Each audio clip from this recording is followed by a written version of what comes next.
Hey, Pat Rigsby here, and I want to talk with you about working on your business, not just in it. See, that's one of the things that I see fitness professionals really kind of get challenged with over and over and over. They become very reactive about their business. They get up each day, they go in, they train the sessions that they already have booked on their schedule. They deal with the issues that they have filling their inbox. Maybe they post a couple times on social media, they answer some phone calls or maybe return calls, and they look up in the end of the day and they're like, you know what, I haven't made any progress towards my goals. So the way that this really works is we have kind of two things happening simultaneously. We've got the things that we're responsible for to just maintain our business as it is. That's working in our business. Delivering training sessions, managing billing, handling any sort of customer service challenges, any of the things that are taking up our time that we already know that we have to do just to serve the clients that we have, to take care of the team that we already employ, to operate the business as it currently stands. But working on our business is really the stuff that we're trying to do to move towards our goals, to move towards the vision we have for where we want our business to go. And I want to spend a couple minutes talking with you about how you can do both of these things simultaneously and both operate at a high level on a consistent basis, but also continue to grow, continue to evolve, and continue to improve. So basically, this comes down to taking control of your time, taking control of the way that you are investing that time to move towards the things that you want to achieve. Now, with my clients, we have a quarterly planning system that we use. Each client gets a planner. We do quarterly planning where we basically walk through what they want to achieve for the upcoming quarter. We map out our quarterly goals, and typically we say 3 to 5 personal, 3 to 5 professional, and that's it. These are the things that we're deciding are the drivers for us to achieve the success we want to achieve. And we know that if you're achieving 3 to 5 things for your business this quarter and next quarter, really throughout the course of the year, you've taken these leaps from where you are on January 1st to where you want to be on December 31st that 99% of business owners never achieve. Most people kind of just go through the motions and they continue to do what they've always done, and then they get discouraged because they're not seeing better results. But we're going to identify what these goals are quarterly. We're going to sit down and really get clear. We're going to look back and reflect on what the previous quarter looked like, what the previous year looked like, and say, okay, well, what are the 3 to 5 most meaningful things that I can quantify, that I can measure, that I can be specific about, that I want to achieve this quarter that are going to move me towards my goals? Maybe it is adding 25 new clients. Maybe it's adding 1,000 people to your email list. Maybe it's building 5 strategic alliances, or hiring another staff member, or maybe adding a new program to your offerings. Maybe it's rebuilding or completely renovating a website or moving to a new location. There could be any number of things that you want to do, but get clear about it. Make sure that you're specific. Make sure that there's a way to quantify success. So measurable. We have to know if we're winning. We have to know if we're on track. And we've got a deadline. We know that we need to achieve this by the end of the quarter. Now, once we have this really clear, tangible goal, each week. Now, for me, I do this weekly planning on Sunday evening. I sit down and for about 15 or 20 minutes, I review the previous week, and then I map out, okay, what 3 things do I want to accomplish this week that align with my quarterly goals that are going to move me forward. And you can do this on Sunday, you can do it on Saturday, you can do it Friday after your workday ends. But in that window, we want to be setting ourselves up to succeed for the next upcoming week.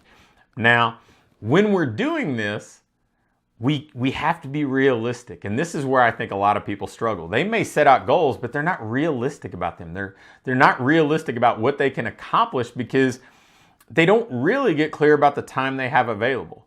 But let me give you the secret on how that actually works.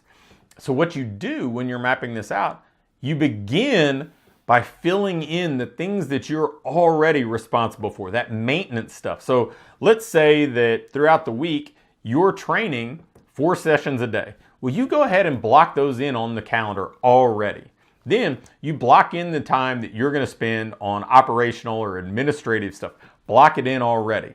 And now we see, okay, this is how much time I have available to move forward. Maybe it's just an hour a day. But you know what? You can do amazing things in an hour if you have a plan. So we look at the time we have available, and let's say that it is an hour a day, just Monday through Friday. Well, we know that we need to set those 3 goals to be accomplished in 5 hours next week. So what can we realistically achieve in 5 hours that are going to move us towards those quarterly goals? Identify what we're trying to accomplish, and then we plan for Monday. We get very specific now. We're getting granular and we're saying, okay, what am I going to accomplish tomorrow that's going to help me achieve this weekly accomplishment or milestone that I have that aligns with my bigger goals? Well, we want to, again, be very clear. It's not enough to say, well, I'm going to market tomorrow. Well, what are you going to do to market your business? Are you going to spend a block of time on attracting new clients? So maybe you're going to design a Facebook ad and deploy it. Or maybe it's going to be more of a convert thing where you're going to write 2 newsletters in the hour you have available. So you've got 2 newsletters to send out during the week to convert those people that already have given you their attention, but they're yet to be clients. So you're following up.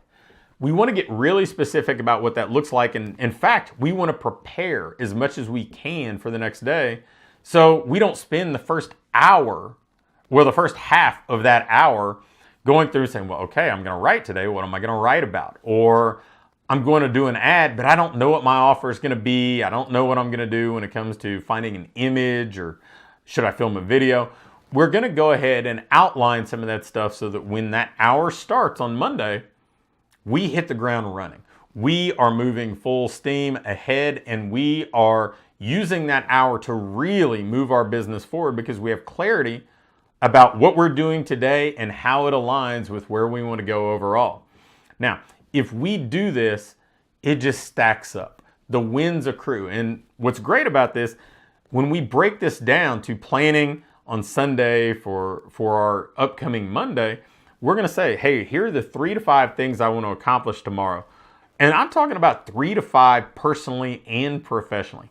Maybe it's follow up with 5 clients, write 1 newsletter, and sell $100 worth of supplements to existing clients in my gym. Maybe that's your 3. Well, now we know at the end of the day, at the end of Monday, when we review this plan, we get to say, you know what? Did I do what I needed to do today?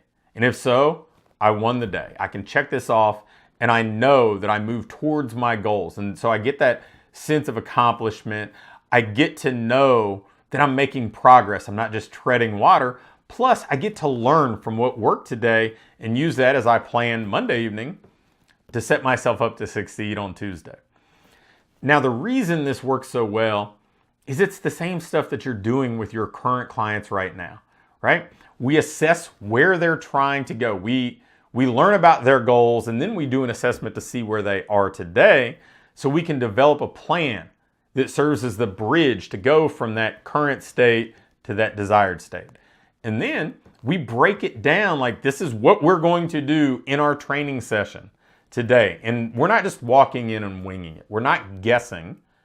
And because there's some accountability, for them, and because they know what they're going to do and it aligns with this bigger goal, there's a high probability that we can move them towards the results that they want. Well, now you have accountability to yourself because each night you're going to review this. Each week you're going to review this. You've got your plan just like you'd have a training plan for a client.